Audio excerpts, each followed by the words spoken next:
नमस्कार, स्वागत आहे तुमचे आमच्या चॅनलमध्ये। आवाज महामुंबईचा, शोध बातमीचा, कौल मनाचा। चला तर मग आमचे चॅनल शेअर करा, लाईक करा आणि सबस्क्राइब करा। धन्यवाद। मोठ्या बिल्डरसाठी शेकडो एकर जमीन अकृषिक केली। पनवेलचे तहसीलदार चौकशीच्या फेऱ्यात, शासनाकडून तातडीचे निलंबन।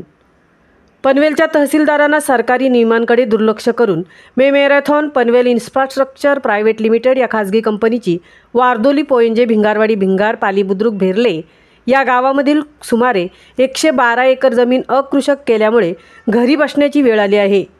मे मॅरेथॉन पनवेल इन्फ्रास्ट्रक्चर या कंपनीने 2007 साली औद्योगिक वापरासाठी जमीन खरेदी केली होती।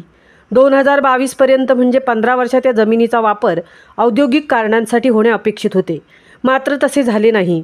या कंपनीने तहसीलदार पाटील यांच्या मदतीने संबंधित जमीन अकृषक बिनशेतीची सनद मिळवली। हे प्रकरण जुलै महिन्यात अधिवेशनादरम्यान आमदार सुनील प्रभू यांनी उजेडात आणले। त्यानंतर राज्याचे महसूल मंत्री चंद्रशेखर बावनकुळे यांनी या प्रकरणी कारवाईचे आदेश दिले।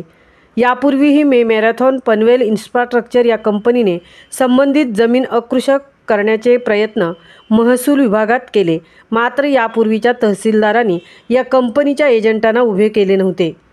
आवाज महामुंबईचा चॅनेलसाठी संजय खांबेटेंसह तृप्ती भोईर, पनवेल।